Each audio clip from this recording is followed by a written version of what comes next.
అవతమును వచ్చి మీరు ఈ పండుగ తినిన వెంటనే మీకు దేవదూతల వలె జ్ఞానము వచ్చును. ఏం చెప్పే శాపం? దేవదూతల వలె మంచి చెడులు తెలిసినటువంటి వారిగా మీరు మారిపోతారు. ఏం చెప్పి శాపము? సర్వం ఏం చెప్పింది? అవకే మీరు పండు తినిన వెంటనే ఎలా మారిపోతారని చెప్పింది?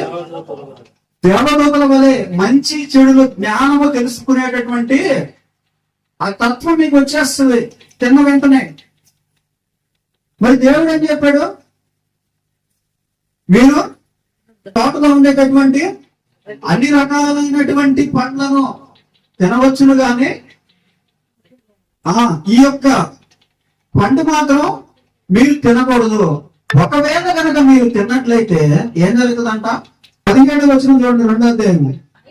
అయితే మంచి చెడ్డల తెలివినిచ్చు వృక్ష ఫలములను తినకూడదు, నీవు వాటిని తిను దినమున నిశ్చయముగా చచ్చేదమని నరునికి ఆజ్ఞాపించు. మా చచ్చిపోయాడు ఆ రోజు.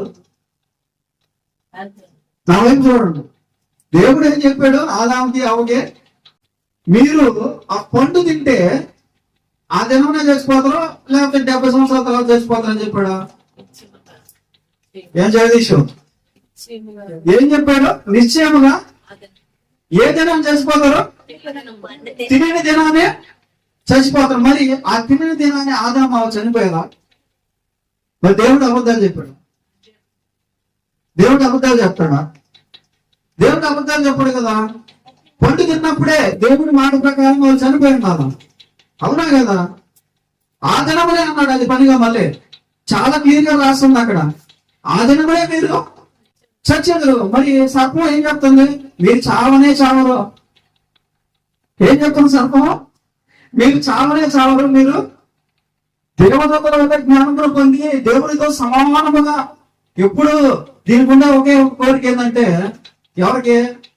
సాతాను వేడుకుంటే ఒకే ఒక కోరిక ఏంటంటే అసమానతలు ఉండకూడదు. పాపం పెద్ద చిన్న ఉండకూడదు, అందరూ సమానంగా బతకాలని న్యాయంగా కష్టపడతా ఉంటాడు వాడు. ఎవడు? సాతాను గాడు. ఏం కష్టపడుతుంటాడు? అందరూ ఒకటిగానే ఉండాలని కష్టపడుతుంటాడు. పాపం ఇక్కడ ఈ అమ్మాయికి ఏమనుకున్నారు? సర్పము చెప్పింది నిజమేమో అనేది పక్కన పెడితే, ముందు అది కంటికి ఎలా ఉంది? రమ్యముగాను, నోటికి రుచిగాను. ఈ రెండు చూసుకున్నారు వాళ్ళు. ఆ జ్ఞానము, ఆ తెలివితేటలు, దేవదూతలతో సమానంగా ఉండడము, ఇంకోటి ఇవన్నీ తర్వాత సంగతి. వాటి సంగతి తర్వాత చూద్దాం. ముందు ఇది ఇప్పుడు తిని ఎలా ఉంది నోరు? తినడానికి అలవాటు పడిపోయారు వీళ్ళు. ఏమైపోయారు? ఏ దొరికితే తినడానికి అలవాటు పడిపోయారు, ఏ దొరికితే అది నవ్వడానికి అలవాటు పడిపోయారు. ఇప్పుడు ఇది కూడా నవ్విలేస్తే దీని రుచిని నేను ఎలా ఉందో చూడాలనేది ముందు ఆలోచించారు. కానీ చచ్చిపోతారా, బతకతారా, లేకపోతే తెలివితేటలు వస్తాయి, ఇవన్నీ లేదు. అయితే ఇక్కడ దేవుడు ఏమన్నాడంటే, మీరు తినిన దినమునే చచ్చెదరు. ఇప్పుడు ఈ చావు ఫిజికల్ భౌతిక సంబంధమైనటువంటి మరణమా, లేకపోతే ఆత్మీయ సంబంధమైనటువంటి మరణమా? ఏ మరణం ఇది? ఆత్మీయ సంబంధమైనటువంటి మరణము. ఇది ఎలా చనిపోతారో అదే రోజున పడు తిని వెంటనే అంటే, ఇప్పుడు వివరిస్తాను, జాగ్రత్తగా వినండి. మానవుడు 2 రకాలుగా చనిపోతాడు. ఒకటి ఆత్మీయ సంబంధమైనటువంటి మరణము, రెండవది భౌతిక మరణం. ఆత్మీయ సంబంధమైనటువంటి మరణం లేదు మానవుడికి మొదట దేవుడు పుట్టించినప్పుడు. ఆత్మీయ సంబంధమైనటువంటి మరణము చెందాలి అంటే పాపము చేయాలి, అదొకటే మార్గం. ఏంటి మార్గం? పాపము చేసి మీరు పాపముల చేతను అపరాధముల చేతను ఏమైనారు? ఆ మరణం గురించి మాట్లాడుతున్నాడు దేవుడు. సర్పం ఏ మరణం గురించి చెప్తుంది? భౌతిక సంబంధమైనటువంటి మరణం గురించి సర్పం చెప్తుంటే, దేవుడు ఏ మరణం గురించి మాట్లాడాడు? ఆత్మీయ సంబంధమైనటువంటి మరణం గురించి ఆయన చెప్పాడు. మీరు లోపల ఆత్మీయంగా చనిపోతారు, జాగ్రత్తగా ఉండండి, నేను మిమ్మల్ని ఎలా పుట్టించానో అలాగే ఉండండి అని ఆయన చెప్తుంటే, సర్పం ఏం చెప్తుంది? మీరు చావరు. 2 విషయాలే. సర్పం చెప్పేది కూడా నిజమే. కాబట్టి సర్పం దేని గురించి చెప్తుందంటే, భౌతిక సంబంధమైనటువంటి మరణం గురించి సర్పం మాట్లాడుతుంది. ఆయన ఆత్మీయ సంబంధమైనటువంటి మరణం గురించి మాట్లాడుతున్నాడు. మరి ఈ టాపిక్ నేను ఎందుకు చెప్తున్నానంటే, దేవుడు పుట్టించేటటువంటి చిన్న పిల్లలు పరిశుద్ధుల పాపాత్ముల. ఈ యొక్క వాక్యాన్ని నేను వివరించడానికి నేను ఈరోజు దీని గురించి చాలా మంది ఫోన్ కాల్స్ అన్ని సైలెంట్ లో పెట్టేసుకోమ్మా. దీని గురించి చాలా మంది డిబేట్లు చేశారు, పెద్ద పెద్ద మాస్టర్లు మాట్లాడారు. ఈ రోజు మనం కూడా కొంచెం ప్రయత్నం చేద్దాం. జన్మ పాపం అని, తల్లిదండ్రుల నుంచి వచ్చే పాపం అని, భూలోకమే పాపం అని ఇట్లా మాట్లాడుతూ వచ్చారు కొంతమంది. జన్మ పాపం లేదు అని మాట్లాడుతూ వచ్చారు. ఈ రెండింటికి నేను కొంచెం వివరణ చెప్పి దేవుడు అసలు మనిషిని ఎందుకు పుట్టిస్తున్నాడు అనే విషయం దగ్గరికి వచ్చేస్తాను ఫైనల్ గా. ఇదంతా మనం ఈ 9:30, 40 లోపల ముగించుకొని కంప్లీట్ చేసుకున్నాం. 9:10 అయింది. మరి దేవుడు చెప్పినటువంటి మరణము మనిషికి రాకూడదు అనుకున్నాడు దేవుడు. ఏమనుకున్నాడు దేవుడు? ఈ ఆత్మీయ సంబంధమైనటువంటి మరణము లేకుండా మనిషి జీవించి చనిపోవాలి. భౌతిక సంబంధమైనటువంటి మరణాన్ని పొందాలి, ఆత్మీయ సంబంధమైనటువంటి మరణాన్ని పొందకూడదు అని ఆయన ఆలోచిస్తే సాతాను గారు ట్రాక్ తప్పించి ఆత్మీయ సంబంధమైనటువంటి మరణాన్ని తీసుకొచ్చి పెట్టాడు భూలోకంలోకి. మరి ఇక్కడ కనుక చూసినట్లయితే దేవుడు చెప్పినటువంటి ఈ యొక్క ఆత్మీయ సంబంధమైనటువంటి మరణం ఆదాములోకి అవ్వలోకి వచ్చిన తర్వాత వెంటనే డెసిషన్ మారిపోయింది. ఏం మారిపోయింది డెసిషన్ అంటే, ఏదైతే ఆత్మీయ సంబంధమైనటువంటి మరణాన్ని భూమి మీద తీసుకొచ్చిందో దాన్ని తీసేయాలి కంప్లీట్ గా భూమి మీద నుంచి. ఏం తీసుకొచ్చింది? ఆత్మీయ సంబంధమైనటువంటి మరణాన్ని భూమి మీదకి పాపం తీసుకొచ్చింది. పాపం అంటే ఏంటి అంటే డెఫినేషన్ బైబిల్ చెప్పేటటువంటి పాపం. మరి పాపం అంటాగానే దొంగతనం, అబద్ధం, విషయం ఇట్లా వెళ్ళిపోతాం మనం. పాపం అంటే బైబిల్ చెప్పే డెఫినేషన్ ఏంటంటే ఆజ్ఞ అతిక్రమణ. ఆజ్ఞ అంటే ఇక్కడ మీరు తినకూడదు ఆ ఫలము, అతిక్రమణ ఆ ఫలాన్ని తినడం, అతిక్రమించడం. మరి అక్కడ పాపం జరిగింది. కాబట్టి ఆత్మీయ సంబంధమైనటువంటి మరణం భూమి మీదకి రావడం జరిగింది. మరి దీన్ని తీసేయాలంటే వెంటనే నెక్స్ట్ స్టెప్ ఏంటంటే ప్రభు అయినటువంటి యేసుక్రీస్తు వారు ఈ పాపాన్ని భూమి నుంచి తీసేయాలి, లేదా ఆ పాపాన్ని ఆయన నెత్తిన వేసుకొని దానికి ఒక బలిని అర్పించి భూమిని పరిశుద్ధులుగా, భూమి మీద ఉండేటటువంటి ప్రజలందరినీ పరిశుద్ధులుగా మార్చాలి. మళ్ళీ తిరిగి దేవునితో ఏకం చేయాలి. మళ్ళీ తిరిగి ఆయన ఏదైతే మన ద్వారా చేయాలనుకున్నాడో, ఆయన ఏదైతే మానవుని ద్వారా జరిగించాలనుకున్నాడో దాన్ని మళ్ళీ మొదలు పెట్టాలి. ఇది ప్లాన్. మరి దీనికోసము ప్రభు అయినటువంటి యేసుక్రీస్తు వారు భూమి మీదకి రావడం జరిగింది.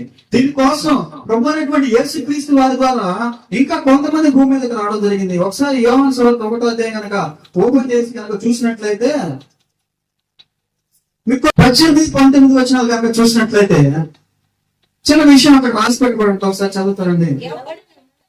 ఎవరు ఎప్పుడైనాను దేవుని చూడలేదు, తండ్రి రమ్మనున్న అద్వితీయ కుమారుడే ఆయన బయలుపరచును. 19వ వచనం కూడా చదవండి.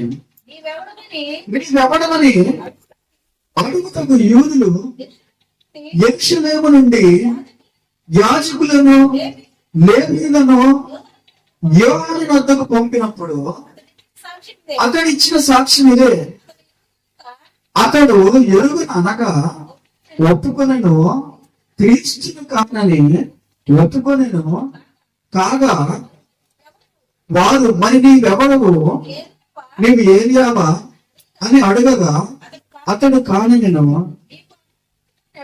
నీవు ఆ ప్రవక్తవా అని అడగగా కానని ఉత్తరం ఇచ్చెను.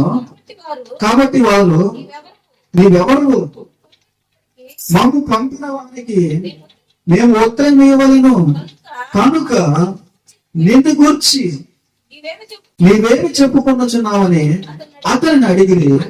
అందుకతడు ప్రవక్తవైన యెషయా చెప్పినట్టు నేను ప్రభువు త్రోవ సరళము చేయుడి అని అరణ్యములో ఎలుగెత్తి చెప్పు ఒక నిశ్శబ్దము అని చెప్పి. చాలండి.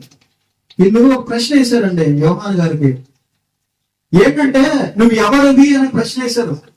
ఎందుకు వేశారంటే ఆయన కార్యాలన్నీ విచిత్రంగా ఉన్నాయి. ఆయన చేసే పనులన్నీ ప్రజల్లో ఉండేటటువంటి వారందరికీ కూడా కొత్తగా అనిపిస్తున్నాయి.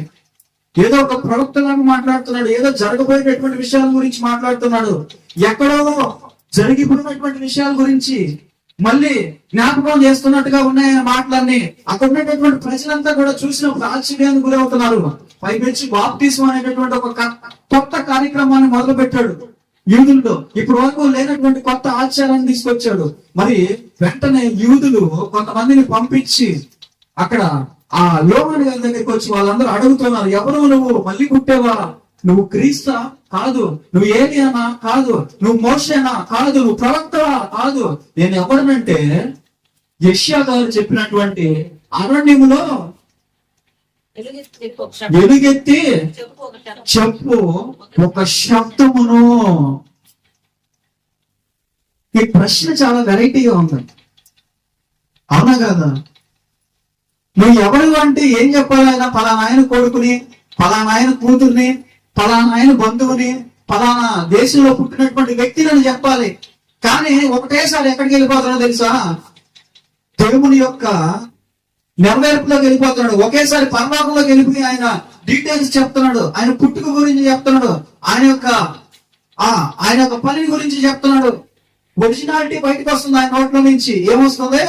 ఒరిజినల్ గా ఆయన ఎవరనేది వస్తుంది. ఎవరు అసలు ఆయన? యోహాను ఎవరు? ప్రభునటువంటి యేసుక్రీస్తు యొక్క త్రోవను సరళంగా చేయడానికి భూమి మీద పంపబడినటువంటి ఒక వ్యక్తి. నేను ఇంతకుముందు మాట్లాడిన మీతోనే అనుకుంటా. ప్రతి మానవుడు భూమి మీద పుట్టడానికి ఒక కారణం ఉంది. ప్రతి వ్యక్తి భూమి మీదకి రావడానికి, జన్మించడానికి ఒక కారణం ఉంది. ఇప్పుడు ఆ పిల్లాడు పుట్టాడు కదా, ఆ పిల్లాడు కూడా దేవుడు ఫలానా కార్యాన్ని నువ్వు భూమి మీదకి వెళ్ళి చెయ్యాలి అని ఒక చిన్న మాట చెప్పి పంపించుంటాడు. ఊరికి వచ్చినటువంటి వాడు కాదు ఆ పిల్లాడు కూడా. ఈ రోజు జన్మదినం చేసుకునేటటువంటి ఆ చిన్న పిల్లాడు కూడా ఒక ఎయిమ్ అనేది ఉంది, దేవుడు యొక్క ప్రణాళిక అనేది ఉంది, ఒక చిత్తం అనేది ఉంది. ఈ కుటుంబంలోనికి ఎందుకు వచ్చాడు అనేది ఒక కారణం ఉంది. మరి ఈ కారణాన్ని గ్రహించడమే కష్టం, ఈ కారణాన్ని గుర్తు చేసుకోవడమే కష్టం, ఈ కారణాన్ని గుర్తుపట్టడం కష్టం. ఆ కారణాన్ని ఎవరైతే గుర్తుపట్టగలిగి సరి అయినటువంటి సమయంలో దాన్ని గ్రహించగలిగి ఆ కారణానికి సంబంధించినటువంటి విషయాల్ని తప్పి బయటికి తీస్తారో వాళ్ళ యొక్క జీవితము కంప్లీట్ గా విజయ పదంలో నడుస్తుంది. వాళ్ళ యొక్క జీవితం దేవుడు పంపినటువంటి ఆ కార్యము, సపరేట్ కార్యం ఏదైతే ఉందో ఆ వ్యక్తికి సంబంధించినటువంటి కార్యము, అది ఈ భూమి మీద నెరవేర్చబడుతుంది. అయితే దాన్ని ఆపడానికి సాతానగాడు మరుక్షణం, భూమి మీద పడినటువంటి మరుక్షణమే వాడి యొక్క కార్యాలను మొదలు పెడతాడు. 6 సంవత్సరాలప్పుడు ఆపేయడం, 10 సంవత్సరాలప్పుడు ఆపేయడం, 20 సంవత్సరాలు వచ్చినప్పుడు ఆపేయడం, 25 సంవత్సరాలు వచ్చినప్పుడు ఆపేయడం, 30 సంవత్సరాలు వచ్చినప్పుడు ఆపేయడం. వాడికి ఎప్పుడైతే సమయం దొరుకుతుందో అప్పుడు వాడిని మరిపించి ఈ లోకంలో ఉండేటటువంటి రంగుల లోకాన్ని, ఈ లోకంలో ఉండేటటువంటి రకరకాలైనటువంటి కార్యాలన్నీ చూపించి దాన్ని మళ్లించేటటువంటి ప్రయత్నం చేస్తాడు వాడు. వాడి సమయాన్ని వృధా చేసేటటువంటి ప్రయత్నం చేస్తాడు. ఇదే ప్రతి ఒక్కరి జీవితంలో వాడు చేసేటటువంటి ప్రయత్నం. మరి ఈ ప్రయత్నాన్ని వెడగొట్టి వాడి యొక్క ఆశలన్నింటినీ కూడా సాతాను గాడు ఏ విధంగా అయితే నిరంతరం వాడి పనిలో ఉన్నాడో, అలాగే మనం కూడా కుటుంబ సభ్యులు ఉన్నటువంటి తల్లిదండ్రులు ఉన్నటువంటి మనం కూడా వాడి యొక్క ఆశయాన్ని, దేవుడు భూమి మీద పంపించినటువంటి ఆశయాలను జరిపించడానికి నిరంతరం ప్రార్థన చేస్తూనే ఉండాలి, ప్రయత్నం చేస్తూనే ఉండాలి. ప్రభువా నిరంతరం గుర్తు చేస్తూనే ఉండాలి ఆయనకి, ప్రభువా నువ్వు ఇచ్చినటువంటి ఈ బిడ్డ నేను ఏం చేయాలి, నువ్వు నాకు ఇచ్చినటువంటి ఈ బిడ్డ యొక్క కార్యం ఏంటి, భూమి మీద మా కుటుంబంలో ఈ బిడ్డను నువ్వు పంపించావు కదా, ఈ బిడ్డ ద్వారా మమ్మల్ని ఏం చేయాలనుకుంటున్నావు, నువ్వు ఏం సాధించాలని నువ్వు ఈ బిడ్డని మాకు పంపించావు, ఈ బిడ్డ ద్వారా ఈ కుటుంబంలో ఏం జరగాలి, ఏ కార్యాన్ని నువ్వు నిర్వర్తించాలని అనుకుంటున్నావు, నువ్వు చేయాల్సినటువంటి ప్రార్థన అండి. యోహాను గారి తల్లిదండ్రులు చేశారు ఈ ప్రార్థన. ప్రభువైనటువంటి యేసుక్రీస్తు వారిని భూమి మీద పుట్టించడానికి మరియమ్మ అనేటటువంటి ఒక కన్య స్త్రీని వాడుకున్నటువంటి దేవుడు ఆమె ద్వారా ఈ ప్రార్థన చేయించాడు. ఆమె వెళ్ళి ప్రభువైనటువంటి యేసుక్రీస్తు వారు పుట్టిన తర్వాత ఆ బిడ్డను తీసుకొని ఆ యొక్క మందిరంలోకి వెళ్ళి ప్రతిష్ఠించి దేవుడు చెప్పినటువంటి నామము ఆ బిడ్డకి పెట్టడం, ఇవన్నీ కూడా ఏంటి? దేవుడి చిత్తాన్ని నెరవేర్చడానికి ముందుకు వేసేటటువంటి అడుగులు, దేవుడి యొక్క మాటను నెరవేర్చుకుంటూ తీసుకురావడానికి మన వైపు చేసేటటువంటి ప్రయత్నం, దేవుడి యొక్క ఆత్మ ప్రకారం నడవడానికి ముందు మనం ఒక అడుగు ముందుకు వేయడం అనేదండి బైబిల్ గ్రంథం తెలియజేస్తా ఉంది. మరి ఆ బిడ్డ ఎదుగుతున్నప్పుడు ఆ బిడ్డకి ప్రార్థన నేర్పించాలి. ఆ బిడ్డ ఎదుగుతున్నప్పుడు మంచి చెడ్డను నేర్పించాలి. ఆ బిడ్డ ఎదుగుతున్నప్పుడు జ్ఞానాన్ని నేర్పించాలి. దేవుని యొక్క వాక్యంలో ఉన్నటువంటి సత్యాన్ని ప్రకటించేటటువంటి వాడిగా మార్చాలి. దేవుని యొక్క మాటలో ఉండేటటువంటి రుచిని నోటికి అందించి పెట్టాలి. 30 సంవత్సరాలు వచ్చిన తర్వాత ఆ రుచిని నేర్పించడం కష్టం అయిపోతుంది. 20 సంవత్సరాలు దాటిన తర్వాత ఆ రుచిని అందించడం కష్టం అయిపోతుంది. చెట్టు మురిగిన తర్వాత దాని కొమ్మల్ని వంచాలంటే కష్టం అయిపోతుంది. చెట్టుని చిన్నప్పుడు ఎటు కావాలంటే అటు మలుచుకుంటూ వస్తే, ఎటు కావాలంటే ఆకారంలోకి తిరుగుతూ వస్తుంది. వృక్షంగా మారిపోయి పెద్ద పెద్ద కొమ్మలు, పెద్ద పెద్ద దానికి ఉండేటటువంటి ఆ మానుగా మారిపోయిన తర్వాత అది పక్కడం కష్టం అయిపోతుంది. ప్రభువుని యేసుక్రీస్తు వారు అంటున్నారు, నేను లోకంలోనికి వచ్చింది పాపాన్ని తీసివేయడానికి. నా మీద మోపుకొని ఏదైతే మార్చి వేసిందో, ఏదైతే దేవుడి యొక్క నుంచి ఈ మనిషిని దూరం చేసిందో, దానిని నేను తిరిగి పునరుద్ధరించడానికి, ఆ సమవాసాన్ని, దేవునితో మనిషికి ఉన్నటువంటి ఆ సంబంధాన్ని తిరిగి కలపడానికి వచ్చాను. ఇక్కడ మీరు ఒక వచనం చదివారండి, 1:18 వచనంలో, ఎవడును ఎప్పుడైనా దేవుడిని చూడలేదు, తండ్రి రొమ్ములలో ఉన్న అద్వితీయ కుమారుడే ఆయనను బయలుపరచెను. మరి ఏదైనా తోటలో ఆదాముకి అవ్వ కనపడింది ఎవరు? ఆదాము మనిషా కాదా చెప్పాలి. మీరు ఆదాము ఎవరు? ఆదాము ఎవరు? మనిషి, నరుడు. మరి ఇక్కడ ఏమన్నాడు? ఎవడైనా ఎప్పుడైనా దేవుని చూడలేదు అన్నాడు. ఏ దేవుని చూడలేదు అన్నాడు? ఏ దేవుడిని చూడలేదంట? ఎవరో దేవుడిని చూశాడు కదా ఆదాము, చూడలేదా? ఏదైనా తోటలో ఆదాముతో అవ్వతో ఎవరో దేవుడు మాట్లాడలేదా? వాళ్ళకి ఆ చర్మపు చొక్కాయలు కొట్టిలేదా? వాళ్ళకి ఆజ్ఞ ఇవ్వలేదా? పండు తినద్దని చెప్పలేదా? మరి యేసు ప్రభు ఏమంటున్నాడు ఇక్కడ? మీరు ఎప్పుడు కూడా, ఏ టైంలో కూడా, ఎవడైనానో చూడండి, స్టేట్మెంట్ చాలా క్లియర్ గా ఉంది. ఎవడైనా ఎప్పుడైనా దేవుడిని చూడలేడు. మరి ఆదాము అవ్వ చూసింది ఎవరిని? దేవుడిని కాదా? చెప్పాలి. ఇప్పుడు మీకు సమాధానం దేనికి? ఎవరిని చూశాడు? యేసు ప్రభువుని చూశారా? యేసు ప్రభువుని చూశారా? పరిశుద్ధాత్మ దేవుని ఏమైనా చూశారా? సరే, ఇప్పుడు దీన్ని 2 రకాలుగా విడదీయొచ్చు. ఎక్కువ మంది చెప్పే ఆన్సర్ ఏంటంటే, దీనికి దేవుని యొక్క స్వరూపాన్ని చూడలేదు, ఆయన మానవుడిగా మానవ స్వరూపంలో ఏదైనా తోటలోకి ఆయన మహిమను తగ్గించుకొని వచ్చినప్పుడు చూశారు, ఒరిజినల్ గా చూడలేదు. అర్థమవుతుందా చెప్పేది అని ఒక ఆన్సర్ ఇస్తారు దీనికి. రెండో ఆన్సర్ ఏంటంటే, ఆ ఏదైనా తోటలో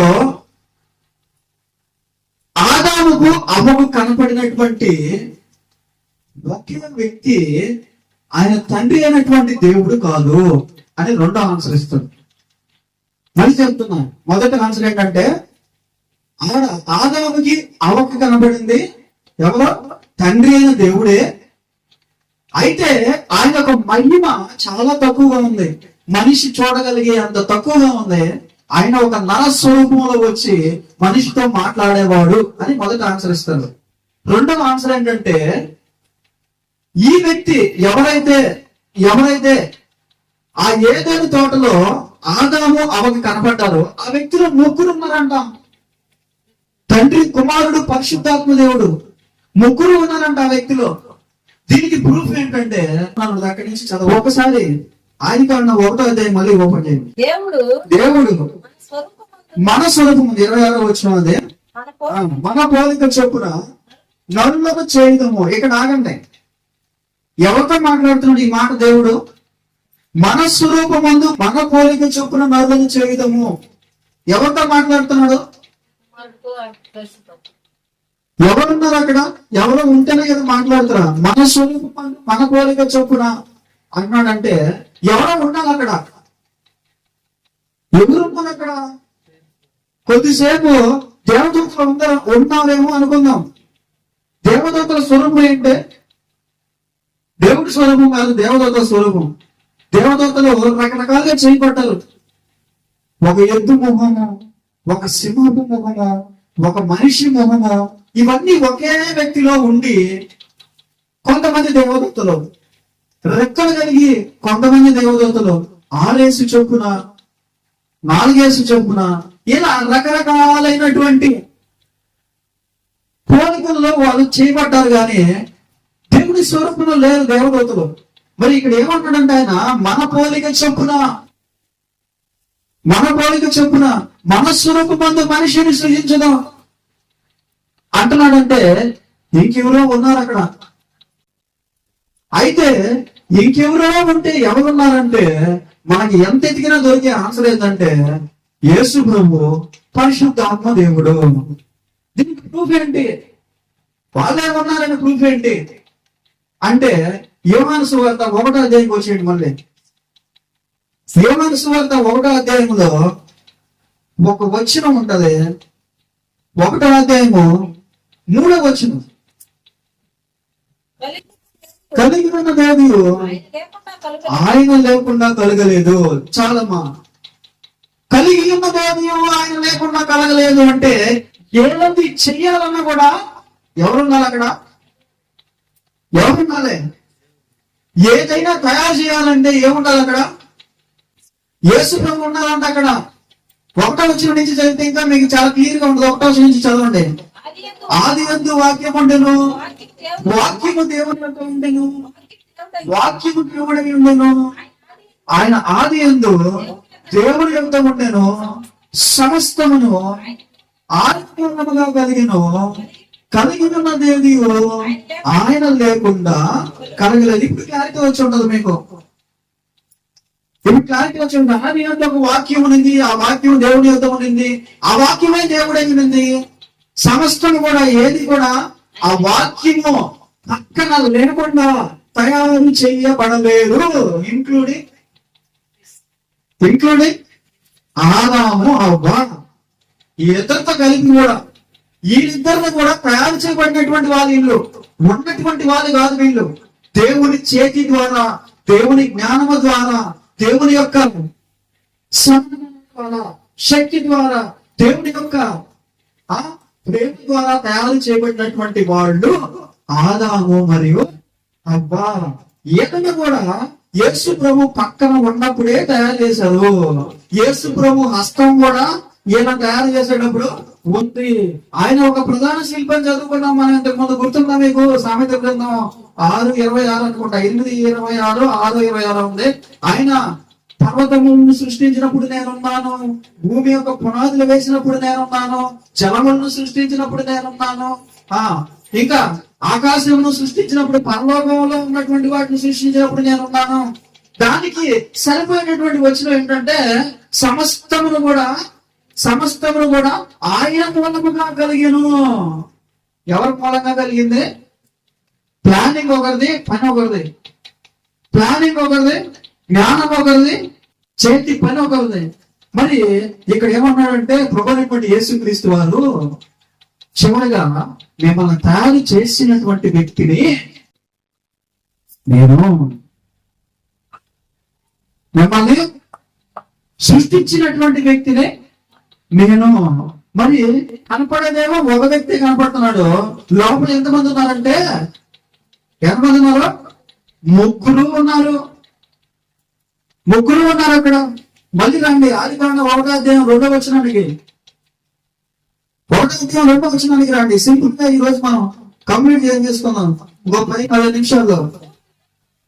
భూమి నిరాకారముగాను శూన్యముగాను ఉండెను, చీకటి పైన అగాధ జలముల పైన కమ్మి ఉండేను దేవుని ఆత్మ జలముల పైన అల్లాడుచుండెను. ఎవరు అల్లాడుచున్నారు?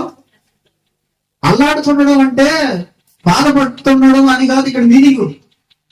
అల్లాడుచుండడం అంటే ఏంటంటే తిరుగుతూ ఉండడము, కమ్మి ఉండడము, కప్పి ఉండడము, ఉండడం అని. మొత్తానికి ఎవరున్నారంట అక్కడ? ఎవరున్నారు? దేవుని ఆత్మ అంటే ఎవరు? దేవుడికి ఎన్ని ఆత్మలు ఉన్నాయి? దేవుడికి ఎన్ని ఆత్మలు ఉన్నాయి చెప్పాలి మీరు. దేవుడి ఆత్మస్వరూపే లేకపోతే ఇంకేదైనా స్వరూపంలో ఉన్నాడు? దేవుని ఆత్మ అంటే పరిశుద్ధ ఆత్మ. దేవునికి ఆత్మ ఉండదా? చెప్పండి ఆన్సర్. దేవునికి ఆత్మ ఉంటుంది కదా.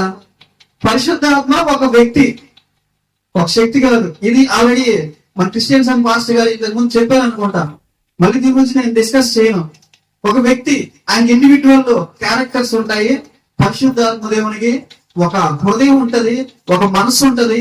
మనం వెళ్ళి ఒకవేళ ఆయనతో మాట్లాడాలనుకుంటే ఆయన మనతో కూడా మాట్లాడతాడు, సమాధానం చెప్తాడు. ఏమని అడిగితే ఆయన పనులు వేరే ఉన్నాయి, వాటి గురించి ఇప్పుడు నేను స్టార్ట్ చేయట్లేదు, సమయం లేదు కాబట్టి. అయితే యేసు ప్రభు గారికి ఒక ఆత్మ ఉంది. ఆయన కూడా ఒక శక్తి కాదు, ఒక వ్యక్తి. ఆయనతో కూడా మనం మాట్లాడుకోవచ్చు. ఆయన కూడా మనతో మాట్లాడతాడు. ఆయన కూడా మనకి సమాధానం చెప్తాడు. అడిగితే మన గురించి ఏదైనా ఇబ్బందులు ఉంటే ఆయన తీరుస్తాడు. మన కోసం ఆయన భూమి మీదకి వచ్చాడు కాబట్టి మనం ఆయన చూసాము. మనుషుల ఆయన యొక్క ఇమేజ్ ఎలా ఉంటాడు ఆయన అనే ఒక ఐడియా ఉంది. ఎందుకంటే ఆయన కంటికి కనపడ్డాడు, భూలోకంలోకి నరుని రూపంలోకి వచ్చాడు కాబట్టి. ఇక మిగిలిన ఎవరు? తండ్రి అయినటువంటి దేవుడు. ఈయన కూడా ఒక ఆత్మీయ శక్తి కాదు. ఎవరైనా ఆయన కూడా ఒక ఇండివిజువల్ క్యారెక్టర్ ఉంటది. ఆయనతో కూడా మనం మాట్లాడుకోవచ్చు. ఆయన కూడా ఆ పాత నిబంధన కాలంలో చాలా మంది భక్తులతో మాట్లాడాడు. వాళ్ళ యొక్క హృదయంలోనికి వెళ్ళాడు. వాళ్ళ హృదయంలో ఉండేటటువంటి మాటలను గ్రహించి వాళ్ళకి సమాధానం చెప్పాడు. ఒక స్నేహ సంబంధమైనటువంటి ఒక స్నేహితుడు ఎలాగైతే మనుషులతో స్నేహితుడు ఎలాగైతే మాట్లాడతారో అలాగే ఆయన అబ్రహాం గారితో కూడా మాట్లాడాడు. ఈయన కూడా ఒక వ్యక్తి, ముగ్గురు వ్యక్తులు వీళ్ళు. అయితే ఇక్కడ దేవుని ఆత్మ అంటే పరిశుద్ధాత్మ ఒకడే కాదు, తండ్రి అయినటువంటి దేవుడు, యేసు ప్రభువు, పరిశుద్ధాత్మ దేవుడు, ముగ్గురు కూడా కలిపితేనే దేవుని ఆత్మ అవుతుంది. దీనికి రెఫరెన్స్ ఎక్కడ ఉందండి? దీనికి రెఫరెన్స్ ఎక్కడ ఉంది? ముగ్గురు కలిపితేనే దేవుని ఆత్మ ఎలా అవుతారు అంటే యోహాను సువార్తలో మీరు రెఫరెన్స్ చూడండి. ఏమన్నాడంటే ఫిలిప్పు ఒక దగ్గర నిలబడి ప్రభు అయినటువంటి యేసుక్రీస్తు వారి దగ్గరికి వచ్చి, ప్రభు నాకు ఒక చిన్న కోరిక ఉంది, తెలుస్తావా? ఏంటి ఫిలిప్పు? ఒక్కసారి తండ్రి ఎలా ఉంటాడో నాకు చూపిస్తావా అని అడిగాడు. ఏమడిగాడు? తండ్రి ఎలా ఉంటాడో ఒకసారి నాకు చూపిస్తావా అని అడిగితే వెంటనే యేసు ప్రభు అలా తిరిగి, ఇంతకాలం నేను మీ మధ్య ఉన్నాను, నువ్వు నన్ను గుర్తుపట్టలేకపోతున్నావా ఫిలిప్పు అన్నాడు. ఏమన్నాడు? ఫిలిప్ ఏమడిగాడు యేసు ప్రభుని? నాకు తండ్రిని చూపించని అడిగాడు. యేసు ప్రభు సమాధానం, ఇంతకాలం నేను మీ మధ్య ఉన్నానే, నన్ను నువ్వు గుర్తుపట్టలేకపోతున్నావా ఫిలిప్పు? ఏంటండి సమాధానం? ఏంటి సమాధానం? తండ్రి అయినటువంటి దేవుని యొక్క ఆత్మ యేసు ప్రభువులో ఉంది. పరిశుద్ధాత్మ దేవుని యొక్క ఆత్మ యేసు ప్రభువులో ఉంది. తండ్రి అయినటువంటి దేవుడి యొక్క కార్యాలను నెరవేర్చడానికి ప్రభు అయినటువంటి యేసుక్రీస్తు వారు, పరిశుద్ధాత్మ దేవుడు తండ్రి యొక్క ఆత్మతో ఏకీకృతం అవుతున్నారు. అందుకే అన్నాడు, నేను మీ యందును మీరు నా యందును ఏం చేయాలంట? ఆయన మనలోకి వచ్చి జీవిస్తాడంట. మనం ఆయనలో ఉంటామంట, ఆయన మనలో ఉంటాడంట. ఏందండి ఇది? అసలు అర్థం కానటువంటి సంభాషణ, అర్థం కానటువంటి సంభాషణ ఇది. ఏం జరుగుతుంది అసలు ఇక్కడ అంటే ఒక క్లారిటీగా చెప్తా అయినండి. ఒక దెయ్యం పట్టినటువంటి వ్యక్తి 5 నిమిషాలు ముగించుకున్నాం, 9:40 కల్లా క్లోజ్ చేసుకున్నాం. ఆ సమాధుల దగ్గర పాపం పిచ్చి పిచ్చిగా కొట్టులాడుతా ఉంటే ప్రభువైనటువంటి యేసుక్రీస్తు వారు ఆ దారిని అట్లా నడుచుకుంటూ వెళ్తూ ఆ వ్యక్తి మేము చూసి జాలిపడి ఈ వ్యక్తిని బాగు చేయాలని చెప్పేసి ఆ వ్యక్తి దగ్గరికి వెళ్ళి మాట్లాడినప్పుడు ఆ వ్యక్తి మాట్లాడుతూ ఉన్నాడు ప్రభువైనటువంటి యేసుక్రీస్తు వారితో ఏమనంటే, ఏమని మాట్లాడుతూ, సర్వోన్నతుడైనటువంటి దేవుని ప్రియకుమారుడా, కాలమునకు ముందే నన్ను నాశనం చేయడానికి వచ్చావా అని ఆ యొక్క దెయ్యం పట్టినటువంటి వ్యక్తి ప్రభువైనటువంటి యేసుక్రీస్తు వారితో మాట్లాడుతున్నప్పుడు వెంటనే కొన్ని ప్రశ్నలు అడుగుతూ ప్రశ్న వేస్తాడు. మీరు ఎంతమంది అంటే, మేము సేన అంటదండి. ఏమంటది? మేము సేన. సేన అంటే ఏంటి మీనింగ్ అంటే, ఒక సమూహం, కొన్ని వందల ఆత్మలు ఆ వ్యక్తిలో ఉన్నాయి. అర్థమైందా? కొన్ని వందల ఆత్మలు ఆ వ్యక్తిలో నివసిస్తూ ఉన్నాయి. మరి ఇలాంటి సందర్భాలే ప్రభువైనటువంటి యేసుక్రీస్తు వారు అన్నారు, మనమందరం కూడా ఒక ఏకీకృతమై ఒకే ఆత్మగా ఒకే వ్యక్తిగా మీరందరూ కూడా ఒక సంఘంగా ఒకే సంఘంగా పెండ్లి కుమార్తెగా ఏక ఆత్మ కలిగినటువంటి వారిగా మార్పు చెందేటటువంటి ఒక రోజు వస్తుంది. ఏందో పోలుస్తున్నాడు సంఘాన్ని.